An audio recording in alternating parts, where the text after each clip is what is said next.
Seja bem-vindo a mais um episódio do podcast Miguel Sousa Tavares de Viva Voz. Esta semana falamos de Lisboa, cidade perdida. Traçamos assim a rota, que promete ter ainda outras paragens e temas, já de seguida. Eu sou a Paula Santos.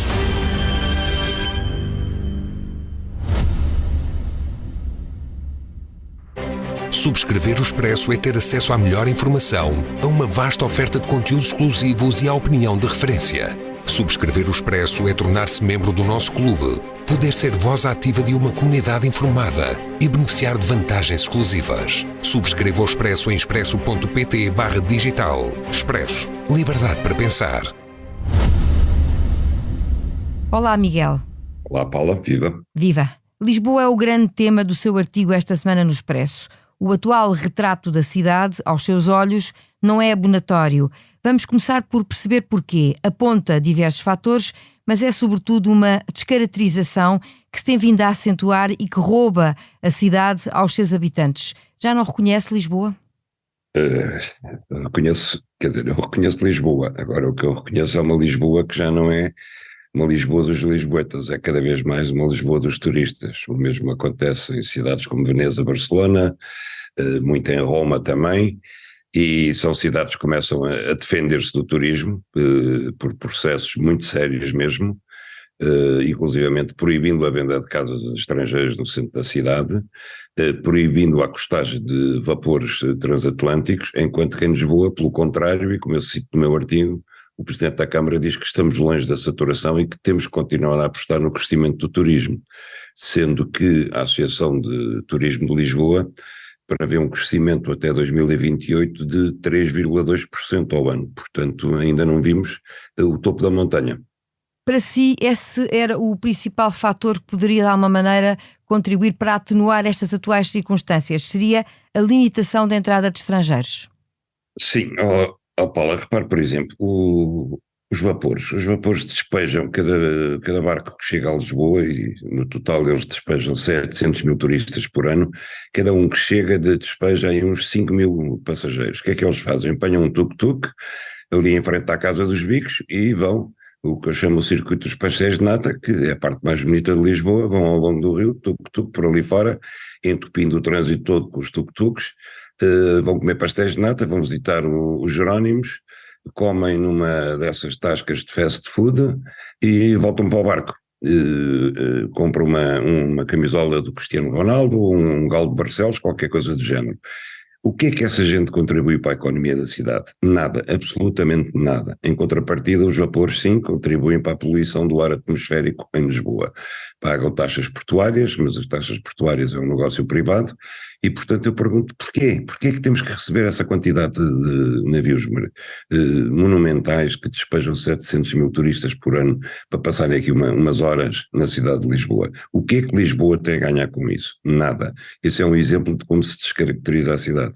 Mas não é o único exemplo que o Miguel dá. Lisboa, no caso das grandes cidades, é o exemplo que refere, mas sublinha ainda os casos da costa alentejana e do Algarve.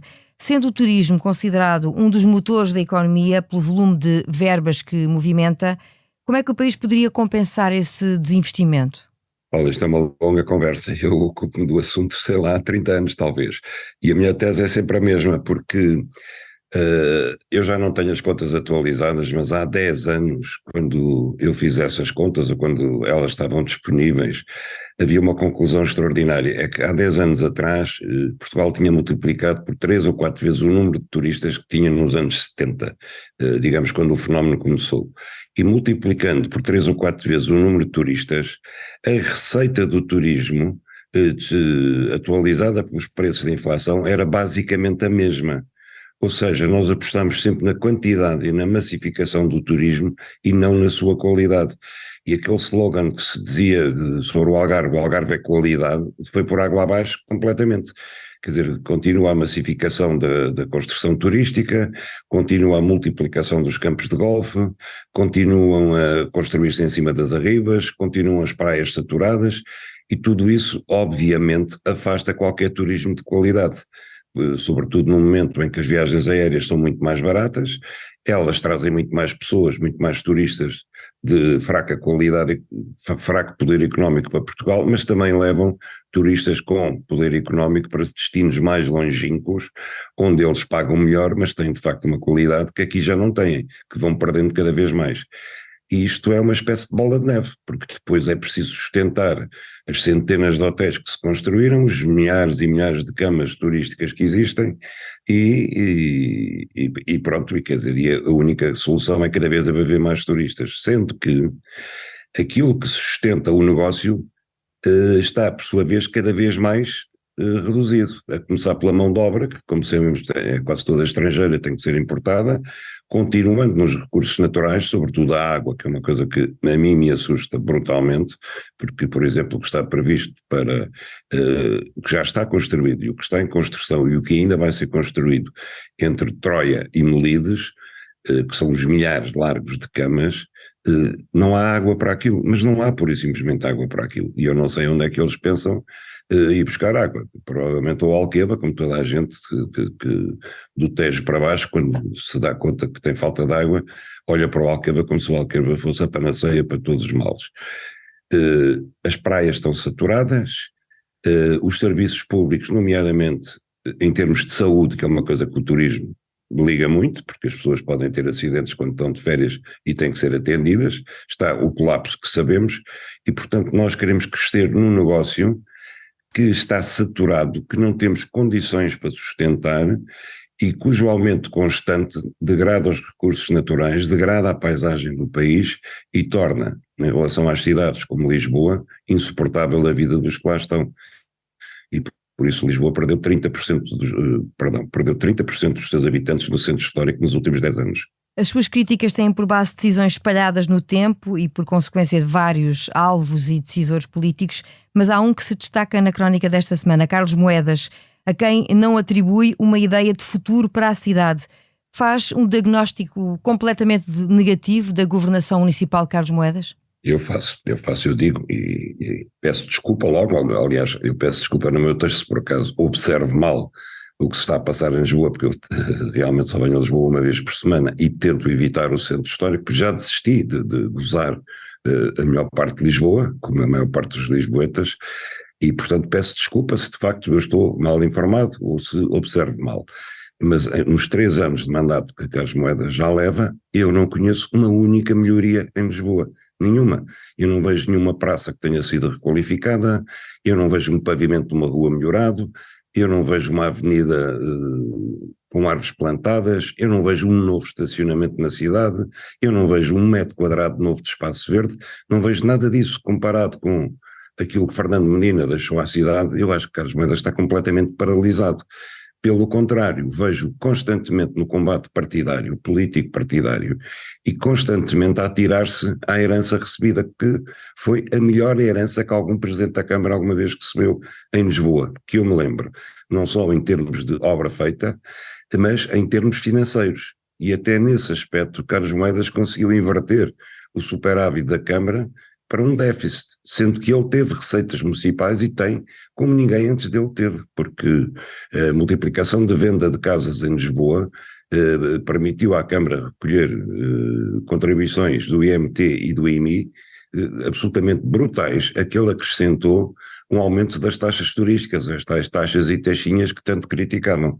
Portanto, não é por falta de dinheiro que existe falta de obra, é por falta de imaginação. Eu acho que Moedas não estava preparado para ganhar as eleições, não conhecia a cidade, está mal assessorado e gasta mais tempo a tentar provar que as coisas estavam mal feitas para trás do que demonstrar que é capaz de fazer melhor para a frente. Em relação ao futuro, como eu digo, eu não lhe conheço uma ideia de futuro para a cidade, tirando essa aposta em que o turismo tem que continuar. Não vejo também que ele tenha alguma preocupação em minimizar os impactos negativos do turismo, e depois vejo prometer coisas que são muito bonitas no papel, como temos que atrair o talento e grandes empresas de vanguarda, tecnológicas, etc., mas não sei como é que isso vai acontecer, porque é muito fácil dizer isso, depois traduzir isso no papel, eu não sei mesmo como é que vai acontecer. Saindo do caso particular de Lisboa, para fecharmos este tema, mas olhando para o turismo como forma global a nível nacional, há aqui estratégias que deviam ser redefinidas, na sua opinião, Por onde e quem é que devia, de alguma maneira, lançar aqui uma nova forma de atrair outro tipo de turismo, aquele que o Miguel sublinhava que era o que interessava ao país?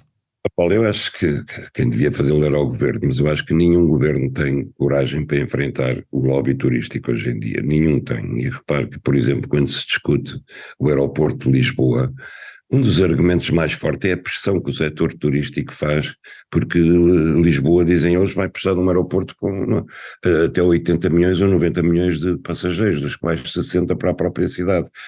E eu pergunto, quer dizer, receber 90 milhões de turistas por ano não é uma aposta que interesse ou que envolva apenas os interesses de um setor económico.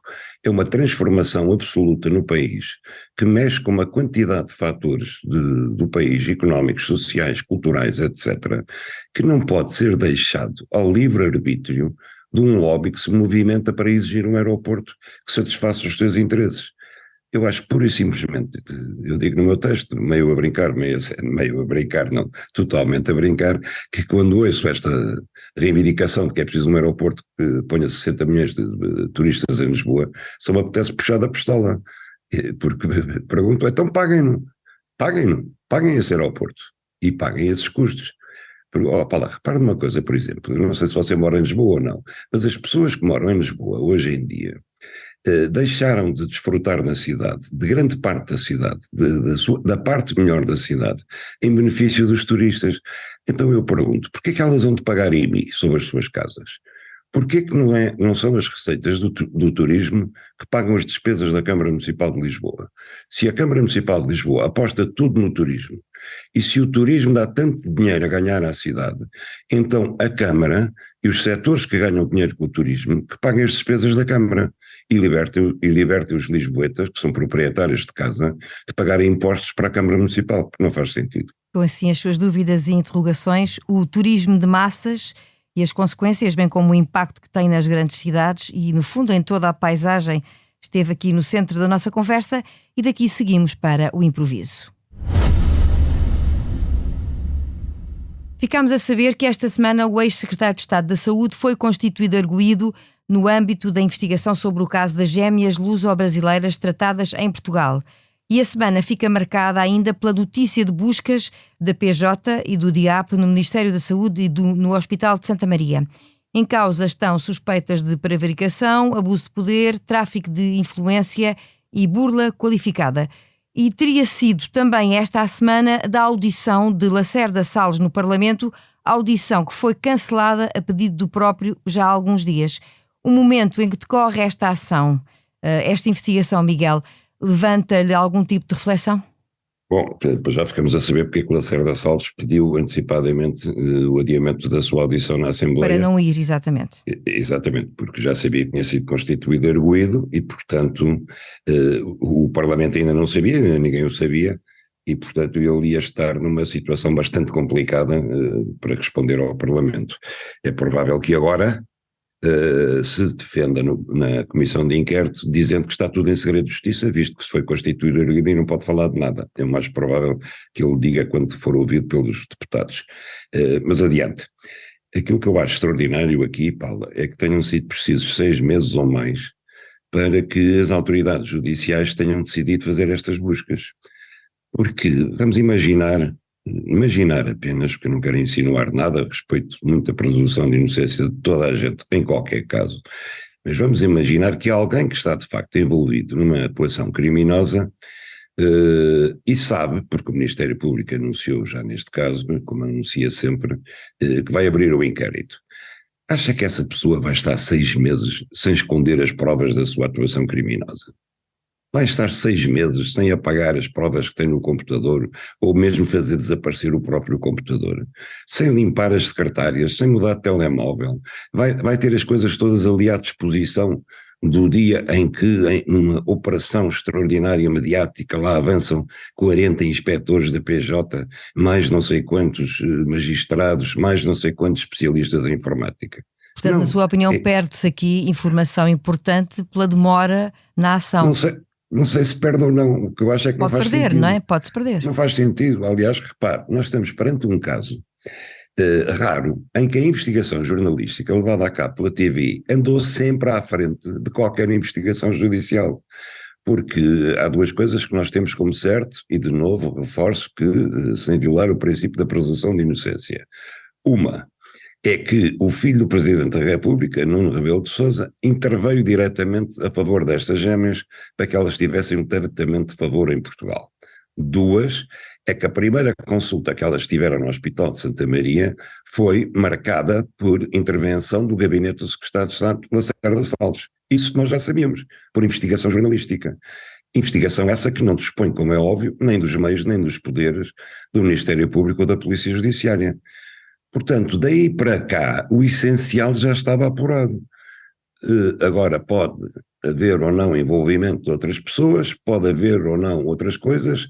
Agora, o essencial que o Ministério Público anda a investigar, ou que começou a investigar agora, a mim parece-me que já estava apurado em linhas gerais. Restará talvez apurar a velocidade com que as gêmeas adquiriram a nacionalidade portuguesa, e para isso é preciso ir ao Consulado de São Paulo, Consulado de Portugal em São Paulo, perceber como é que as coisas aconteceram. Agora, o que francamente não me faz sentido nenhum para mim é que tenham estado 6 meses à espera para fazer estas diligências. E o facto destas diligências serem conhecidas nesta altura, quando estamos numa semana de campanha eleitoral, a poucos dias de eleições, pode ter impacto... mais uma coincidência. Mais uma coincidência. Mas além de registar essa sua opinião, acha que pode ter algum tipo de relevância na campanha? É assim, pode sempre ter. Agora, como toda a gente sabe aqui, o alvo principal em termos políticos, não em termos criminais, é o Presidente da República. E o Presidente da República não é candidato nestas eleições.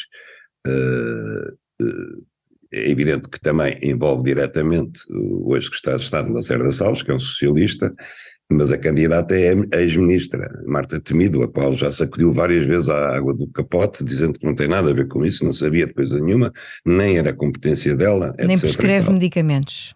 Nem prescreve medicamentos, nem marca consultas, etc. e tal. Portanto, olha, não sei se pode ter ou não influência na campanha eleitoral, depende talvez do grau de importância que os portugueses deem na votação de domingo aos temas nacionais. Tradicionalmente dão mais do que aos temas europeus, embora esta campanha... E eles até têm estado mais presentes agora nos últimos dias, não é? Do que estavam antes. Exatamente.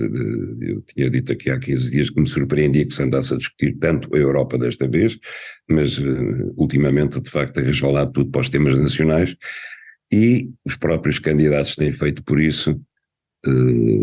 Vai acabar em grande, quer dizer, esta questão é capaz ainda de poucas horas que restam até às urnas de aquecer os ânimos partidários. Saberemos daqui a algum tempo. Fizemos assim mais um diagnóstico sobre a atualidade que marca os nossos dias e chega assim ao fim mais um episódio do podcast Miguel Sousa Tavares de Viva Voz.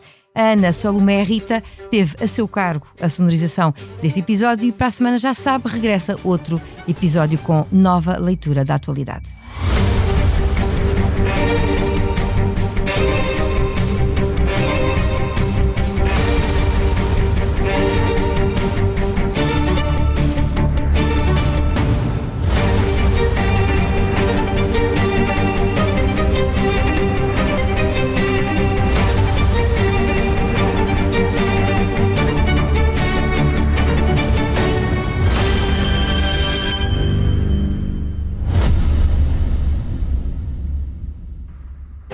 Subscrever o Expresso é ter acesso à melhor informação, a uma vasta oferta de conteúdos exclusivos e à opinião de referência. Subscrever o Expresso é tornar-se membro do nosso clube, poder ser voz ativa de uma comunidade informada e beneficiar de vantagens exclusivas. Subscreva o Expresso em expresso.pt/digital. Expresso. Liberdade para pensar.